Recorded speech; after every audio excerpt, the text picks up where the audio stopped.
Commencer cette conférence préélectorale, vous demandez de vous lever pour observer une minute de silence à ceux qui sont morts pour la liberté et la justice.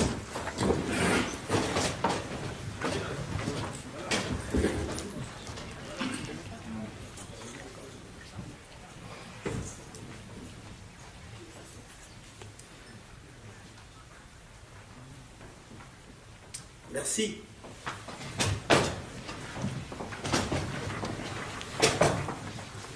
Chers amis, il nous reste à peu près une semaine pour concrétiser l'enjeu du 20 mars qui consiste à gérer les élections présidentielles anticipées. Et une semaine, c'est pas beaucoup. C'est pour ça que ce genre de réunion, c'est nécessaire pour apporter de la lumière à ceux de nos frères qui se battent à Brazzaville depuis déjà un moment, pour concrétiser en effet la victoire populaire. Il y a eu depuis quelques jours une intensification des luttes. La présentation par Marc Mapingou, que vous connaissez, de son soutien à la candidature de Mokoko, la réunion constitutive des Amis de Lyon, Congo pluriel, pour soutenir encore Jean-Marie Mokoko, le grand meeting qui a regroupé l'ensemble des forces politiques et associatives, toujours dans le cadre de ces élections, et hier encore, la présentation du comité d'action du candidat Okombi. Et il y a eu encore une autre réunion, celle d'Oris. Donc c'est pour vous dire qu'il y a une intensification des luttes pour que nous soyons tous unis et nous nous retrouvons derrière les candidats, c'est comme ça qu'on les appelle maintenant, du peuple et de la République. Et l'enjeu d'aujourd'hui, le sens va être donné tout à l'heure par Okongo, qui est un des organisateurs de cette conférence électorale. Le but est simple. Il est simple pour nous. C'est d'abord de clarifier les éléments de notre combat commun. Il faut les clarifier, les préciser, pour que ça apporte du sens, de la lumière. Et d'être très vigilant sur la date du 20 mars. C'est-à-dire que la possibilité que s'installe cette double légitimité, nous devons être à mesure de faire triompher une, notamment la nôtre. Voilà un peu le sens de l'enjeu. Alors nous allons avoir des intervenants qui sont nombreux. Je les appelle. APACO, le CAD, UPADS, le MRC, le MUR, la FEN, Marc Mapingou, FOCAD et IDC, le collectif Ça Suffit, le MCDD, Congo pluriel, ORIS, CCRP, Maître Tricot, avocat, le CNT, le Caranda, l'équipe de campagne, plutôt M. Bella, excusez-moi, M. Bella qui fait partie de l'équipe de campagne de Jean-Marie Mokoko, qui représente les relations extérieures, Congo Yassika et le CDI. Voilà pour l'instant les associations qui vont intervenir. Cependant, les individualités qui veulent intervenir pourront prendre la parole. Et le but, et je terminerai là pour donner la parole à Okoko, c'est qu'il faut qu'on arrive à constituer un texte majeur des Congolais de l'extérieur qu'on va envoyer à nos frères qui sont là-bas pour cette période-là, qu'ils essayent de voir en cas de crise majeure, parce que la crise va être là. Il y aura deux légitimités, la crise sera là. Quelles sont les alternatives possibles? Voilà. Je crois que là, on doit être très responsable, faire en sorte que ce document arrive à Brazzaville peut-être dans 2 jours. Voilà. Merci et je donne la parole à Okoko. Au Congo. Voilà, et Jérôme Ito au Congo, je te remercie, Sébastien Mathiongo Mbungu, et également je remercie en tout cas tous ceux qui sont venus participer, contribuer à cette conférence préélectorale. En tout cas, chers compatriotes, chers les amis du Congo, la diaspora opposée au dictateur Sassou Nguesso vous remercie de votre présence. Cette conférence préélectorale s'inscrit dans la dynamique de la lutte de libération de notre pays, le Congo, autour de nos 5 candidats qui sont qui vont tenter de porter, parce que nous qualifions cette élection de pseudo-élection présidentielle. C'est une élection que vous savez très bien et qui n'intègre pas les normes, les critères normatifs d'organisation des élections libres et transparentes. Alors, nos candidats, comme vous le savez, nous avons Madame Claudine Mounori, qui est du MEST. Nous avons également le candidat Pascal Tchatsimabiala, qui est de l'UPADS. Nous avons également le général Jean-Marie Michel Mokoko, qui est le candidat indépendant, et qui est également dénommé J3M. Alors certains, aujourd'hui, depuis son speech de Pointe-Noire, c'est maintenant le dénomme J4M. Et nous avons également la candidature de M. André Okomi-Salissa, et nous avons enfin la candidature de Guy Parfait Kolela. Alors, c'est pour vous dire que nous sommes pour le départ de Sassou, qui a violé les textes régissant l'ordre républicain. Et Sassou veut créer un État oligarchique.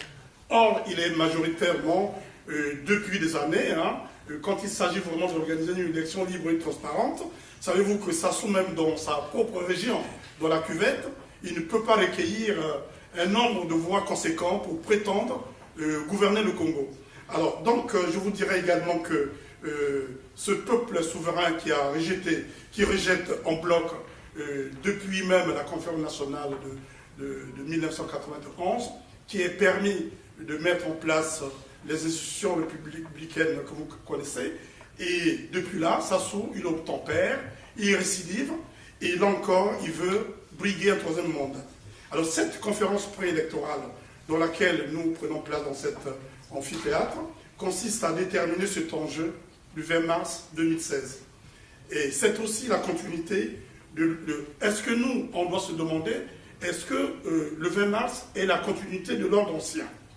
Alors, c'est pour cela que nos candidats qui sont sur le terrain, je crois que la rupture va s'inscrire dans la nouvelle légitimité nationale et qui sera incarnée effectivement par nos 5 candidats. Alors, tel que vous le savez, l'orientation de la conférence préélectorale s'inscrit sur 2 points. Alors, le premier point, c'est est-ce que nous sommes pour que cette élection soit organisée? Et donc, c'est non seulement la dénonciation, mais nous avons déjà créé les conditions nécessaires pour que cette élection se tienne comme vous le savez. Donc le premier point repose essentiellement sur la dénonciation des conditions des organisations de cette pseudo-élection présidentielle du 20 mars. Et enfin, le deuxième point, ça sera les discours, je dirais les discours de soutien des associations, des individualités. Et là, dans cette salle, nous avons la présence de Maître Tricot. Nous avons également d'autres intervenants qui ne font pas partie de la société civile ou des partis politiques. Nous avons enfin, et vous-même primo, les discours de soutien des représentants de nos 5 candidats. Voilà, c'est sur ce que, en tout cas, je vous remercie. Et puis je remets la parole, en tout cas, je remets la parole à notre modérateur, Sébastien Mathuron. Je vous remercie, monsieur Lar. Merci beaucoup. On a perdu du temps, je vais aller vite. Vous avez compris qu'on a 2 points à l'ordre du jour. Il y a un premier point qui semble être à la fois critique et constructif. Il s'agit de dénoncer les conditions d'organisation des élections présidentielles. Ça, c'est le premier point. Et le deuxième point, c'est pragmatique, ce sont donc les soutiens. Quand vous allez intervenir, il n'y a pas à séparer les 2 niveaux, il faut les embrasser ensemble, en faire une synthèse pour que nous gagnions du temps. Pour ça, je voudrais, tout en vous disant qu'il faut garder la conduite, la politesse que nous avons instaurée dans nos milieux depuis un moment, c'est un débat fraternel, un débat convivial, un débat républicain aussi, pour trouver une solution d'issue pour notre pays. Je donne la parole à...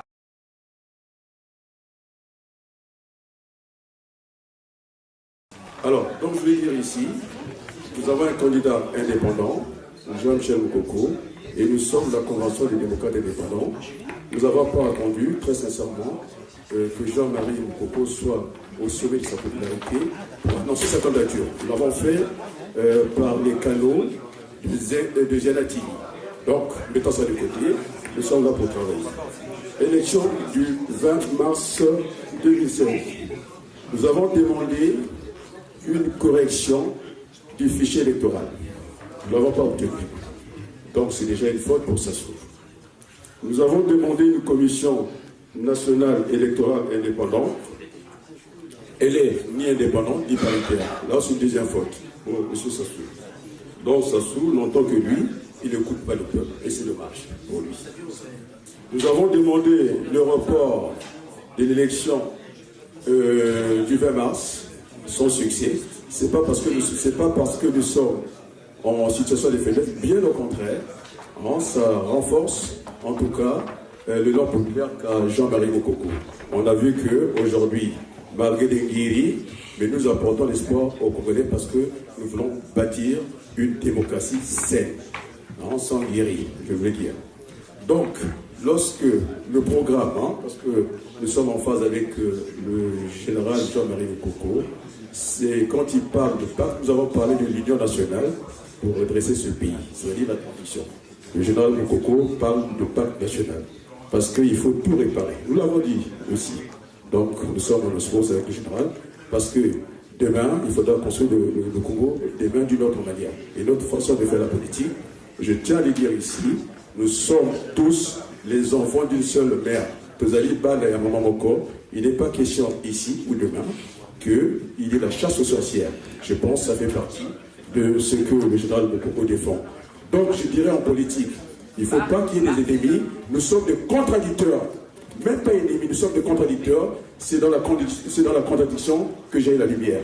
Donc, très sincèrement et très fraternellement, je lance un appel au peuple du Nord, au peuple du Sud, Tozali Bana Ya Mamamoko. Politique et elle est des salauds. La politique est un jeu. Il y a des perdants, il y a des gagnants. Donc ce que je leur ai demandé au président Sassou, il n'est pas trop tard. S'il peut quitter le pouvoir, il rendra un grand service au Congo. Merci beaucoup.